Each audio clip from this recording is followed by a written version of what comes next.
Welcome student. Vikram सैजपाल एक बार फिर से आपके सामने हूँ। तो मैंने आपको ग्रामर पार्ट 1, ग्रामर पार्ट 2 और ग्रामर पार्ट 3 में कॉम्प्लीमेंट्री, पोजेशनल और एडवर्बल और पार्ट्स ऑफ स्पीच ये बताए थे। उसके बारे में आपकी कोई भी क्वेश्चन, किसी तरह का कोई भी डाउट हो तो आप कमेंट सेक्शन में मुझसे पूछ सकते हैं, मैं उसको आंसर करूंगा। मैं आपसे फिर कह रहा हूँ कि मेरी ये आपसे 110% कमिटमेंट है कि आप इंग्लिश को इतनी अच्छी तरह लर्न करेंगे जो आप कहीं से भी किसी से भी लर्न नहीं कर सकते। तो इसलिए प्लीज चैनल को सब्सक्राइब कीजिए और फॉलो कर लीजिए। ये मैं आप पर कोई प्रेशर नहीं डाल रहा हूँ, एक रिक्वेस्ट कर रहा हूँ। रिक्वेस्ट मेरी ये है कि मैं एक्चुअली फिजिकली हेल्थ वाइज में ज़्यादा ठीक नहीं रहता, तो मैं ये 18 साल की जो मेरी नॉलेज है मैं इसे लेकर नहीं जाना चाहता, बांट कर जाना चाहता हूँ।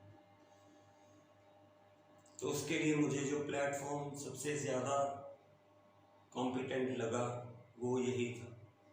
तो इसीलिए मैं आपसे रूबरू हूँ, आपके सामने हूँ, आपको करवाने के लिए। कुछ भी समझ ना आए आप मुझसे 50 बार पूछिए, मैं आपको 50 वीडियो डाल के बताऊंगा, लेकिन आपको डिसअपॉइंट नहीं करूँगा, ये मेरा आपसे प्रॉमिस है। तो लास्ट हमने प्रेपोजिशंस के 3 वीडियो मैंने पहले डाले हुए हैं, वो आप देख सकते हैं। पार्ट्स ऑफ स्पीच में सब्जेक्ट मैंने आपको बताया था। तो आज ग्रामर का पार्ट 4 है, हम करने जा रहे हैं। तो इसमें मैंने आपको सब्जेक्ट बताया था कि जो करने वाला होता है उसको सब्जेक्ट कहते हैं। जो आपको नहीं पता है वो है डिटर्मिनर्स। डिटर्मिनर्स जो हैं ये एक तरह के दिशा सूचक हैं। तो सबसे पहले इसमें हमारे पास आता है दिस, जो यूज होता है सिंगुलर के लिए, और ये प्रेजेंट में आता है।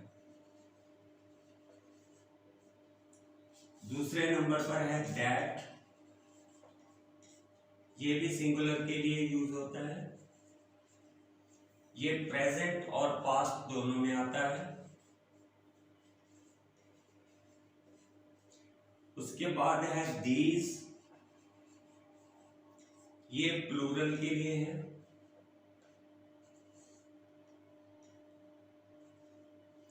और ये प्रेजेंट में आता है।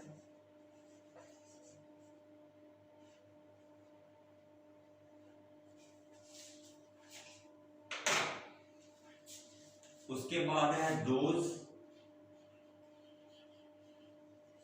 जो प्लूरल के लिए है। ये फिर प्रेजेंट और पास्ट दोनों के लिए है।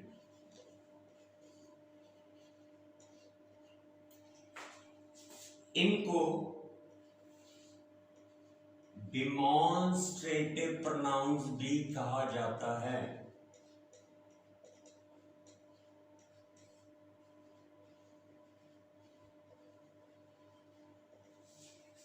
डिमॉन्स्ट्रेट का मतलब होता है कुछ करके दिखाना। जैसे आप किसी इंस्टीट्यूट में जाते हैं तो आप कहते हैं कि सर हमें डेमो लेके देखनी है, तो वो एब्रीवेट किया हुआ डेमोन्स्ट्रेटिव का शब्द है डेमो, लेकिन पूरा शब्द डेमोन्स्ट्रेशन है। जैसे आपके घर में कोई वाटर फिल्टर लगाने आए तो आप उसको बोलते हैं कि हमें डेमोन्स्ट्रेट करके दिखा दो कि ये चलता कैसे है, तो वो आपको बताएगा कि ऐसे फिट करना है, ऐसे ये करना है, तो जो जो उसके बारे में डिस्क्रिप्शन है वो बताता है। तो इनको डेमोन्स्ट्रेटिव प्रोनाउंस कहते हैं। क्यों कहते हैं? अभी दिस है, फॉर एग्जाम्पल मेरे सामने 10 नोटबुक्स पड़ी है, तो मैं ऐसे खड़ा हूं और आपको बोलता हूं गिव मी दिस नोटबुक, या थोड़ी दूर पड़ी है तो मैं कहता हूं गिव मी दैट नोटबुक, तो आप मुझे कौन सी नोटबुक देंगे? नहीं दे सकते आप, क्योंकि आपको पता ही नहीं चलेगा मैं बात किसकी तरफ। मुझे कहना पड़ेगा गिव मी दिस नोटबुक या गिव मी दैट नोटबुक। या that chair is not suitable for sitting, तो आपको मेरे इशारे की जरूरत है, मैं आपको इशारा करके बताऊंगा। दोज वर माई फ्रेंड्स, दोस्त खड़े हैं, लोग काफी खड़े हैं, उनमें से 3 लड़के अलग खड़े हैं। मैं अगर यूं ही खड़ा होकर कहूं कि दोज वर माई फ्रेंड्स, तो आपको नहीं पता चलेगा, मुझे इशारा करना पड़ेगा, दोज वर माई फ्रेंड्स, मुझे डिमॉन्स्ट्रेट करना पड़ेगा, इसीलिए इन्हें डिमॉन्स्ट्रेटिव प्रोनाउंस कहा जाता है। तो जो चीज एक नजदीक हो,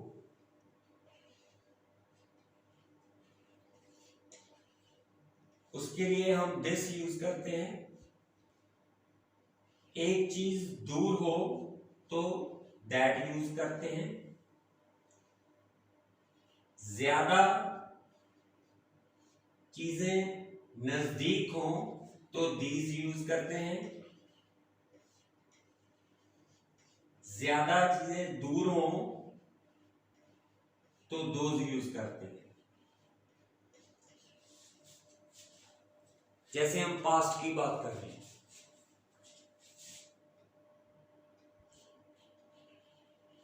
दैट वॉज द मूवमेंट या situation when you helped me. तो इसमें भी आपने डेमोन्स्ट्रेट किया कि दैट वॉज द सिचुएशन, वो सिचुएशन थी जिसमें आपने मुझे मदद की थी। या दोज वर द डेज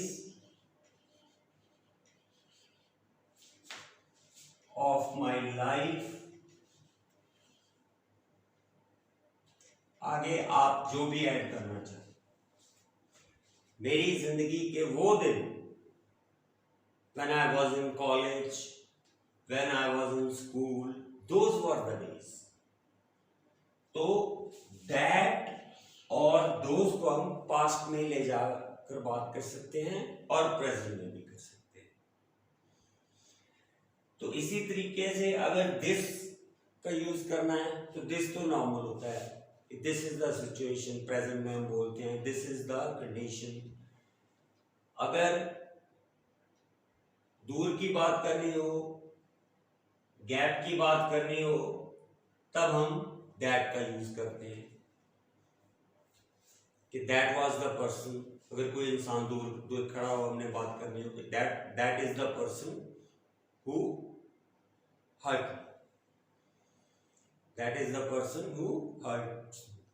तो जिस चीज के बारे में हम बात कर रहे हैं उसे देखने के लिए हमें दिस, दैट, ये जो है ये सिंगुलर है, प्रेजेंट में यूज होता है। दैट सिंगुलर प्रेजेंट में और पास्ट दोनों में यूज होता है। दीज प्लूरल है, प्रेजेंट में यूज होता है। दोज प्लूरल है, प्रेजेंट और पास्ट दोनों में यूज होता है। तो इसको आप नोट कर लीजिए, तो ये आपके लिए हेल्पफुल होगा। और इसके बाद हम बात करते हैं जो कि 99% स्टूडेंट्स जो है वो जानते नहीं। मैंने आपको पहले भी ये बताया गया है कि स्टूडेंट्स का मैं कोई फॉल्ट नहीं मानता, उनकी कोई गलती नहीं है। स्टूडेंट्स की प्रॉब्लम सिर्फ ये है कि उनको सही से पढ़ाने वाले टीचर नहीं मिले। सिखाने वाले मिले होते तो डेफिनेटली इंग्लिश किसी के लिए भी फोबिया नहीं होती, एक डर नहीं होती, एक बगबियर नहीं होती।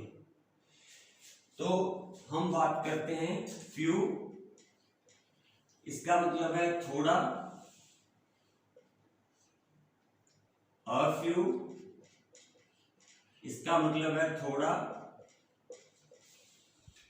द फ्यू, इसका मतलब है थोड़ा। अब आप कहेंगे सर तीनों का मतलब थोड़ा है तो फर्क क्या पता चलेगा?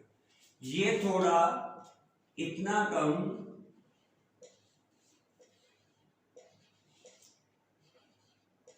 कि यूज ना हो सके। ये किसके लिए है? नंबर्स के लिए। नंबर मतलब क्वांटिटी।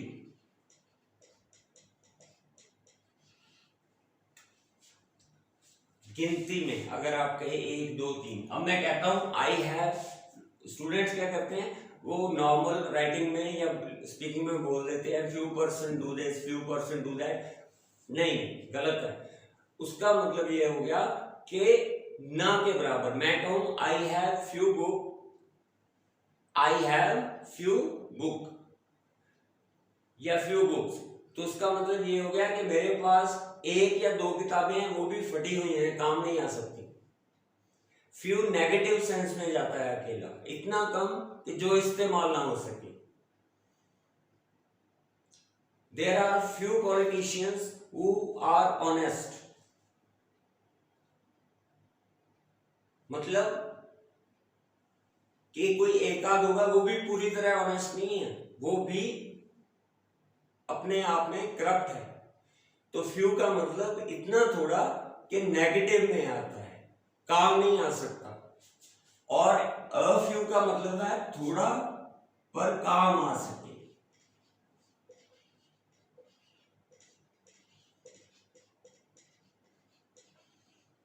जैसे मैं कहता हूं I have a few books you can take, मेरे पास 1 या 2 किताबें हैं लेकिन वो पूरी हैं, वो तुम्हारे काम आ जाएंगी। A few people are honest in the politics, 1 या 2 लोग हैं पॉलिटिक्स में जो ईमानदार हैं लेकिन हैं पूरे, काम आ सकते, मतलब पूरे के पूरे हैं। ए फ्यू का मतलब थोड़ा मगर जो काम आ सके। द फ्यू फिर थोड़ा लेकिन सारे का सारा।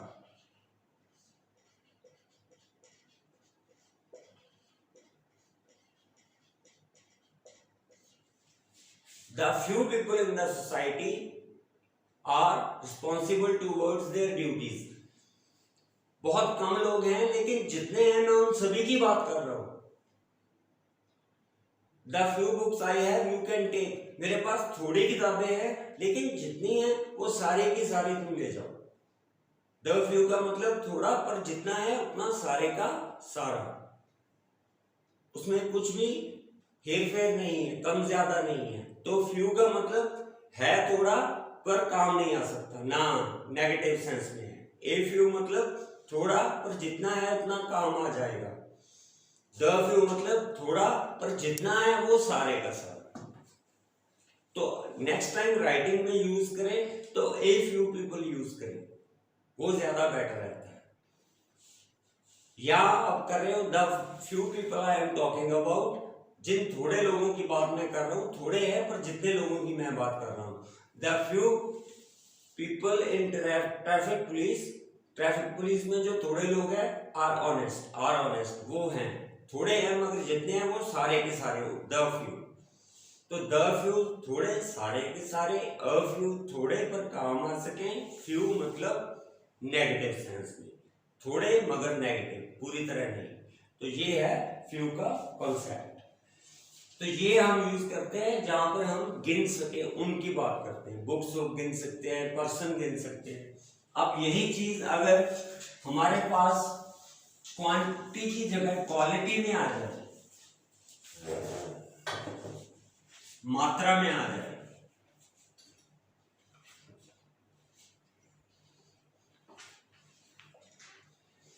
तो चेंज हो जाता है little, a little, the little.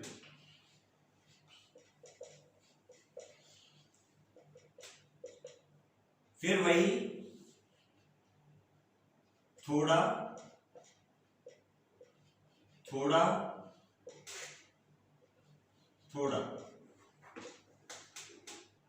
फिर थोड़ा, लेकिन क्वालिटी के हिसाब से, क्वांटिटी के हिसाब से नहीं।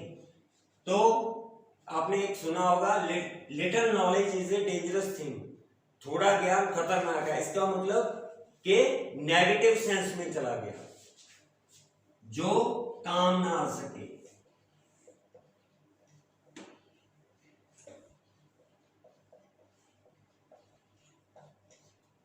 दूसरा जो काम आ सके।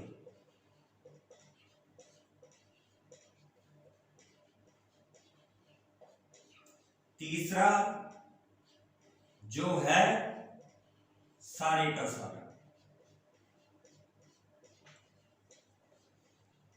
जैसे आप मेरे पास दूध मांगने आए कि चाय बनानी है, तो मैं कहूंगा I have little milk, sorry you can not make a cup of T. मेरे पास थोड़ा दूध है, उससे आप चाय भी नहीं बना सकते। उसके बाद मैं कहता हूं कि आई have a little milk, you can make a cup of T. मेरे पास थोड़ा दूध है लेकिन वो यूज हो जाएगा, आप चाय का कप बना लोगे। तीसरा मैं कहता हूं I have the little milk, you can take. मेरे पास थोड़ा दूध है लेकिन जितना है वो सारे का सारा तुम ले। तो क्वांटिटी में ये ऐसे काम करता है। Little knowledge is a dangerous thing. अब एक आदमी को स्विमिंग आती है लेकिन आधी अधूरी आती है, तो वो क्या करेगा, वो आपको साथ लेके जाएगा तो डुबा के मारेगा, क्योंकि उसे पूरी तरह तैरना है। Little knowledge is a dangerous thing, क्योंकि नेगेटिव सेंस में चलेगी, फ्यू की तरह। इसी तरह अ लिटिल मतलब थोड़ा लेकिन काम आ सके। He has a little knowledge of swimming, मतलब ठीक है तैर लेगा। उसके बाद the little knowledge I have, I am ready to share with you। मेरे पास थोड़ा ज्ञान है लेकिन जितना है वो मैं सारे का सारा तुम्हारे साथ बांटने को तैयार। तो आगे से इसको इस्तेमाल करते हुए बहुत ध्यान में रखना है कि फ्यू कहाँ आता है, अ फ्यू कहाँ आता है, द फ्यू कहाँ आता है, और लिटिल कहाँ आता है, अ लिटिल कहाँ आता है, और द लिटिल कहाँ आता है। तो ये आपके लिए एक बहुत इंपॉर्टेंट कॉन्सेप्ट है डिटर्मिनर्स का।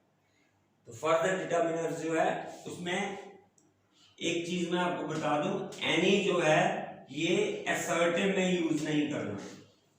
असर्टिव मतलब हाँ में, हाँ वाचिक वाक्यों में।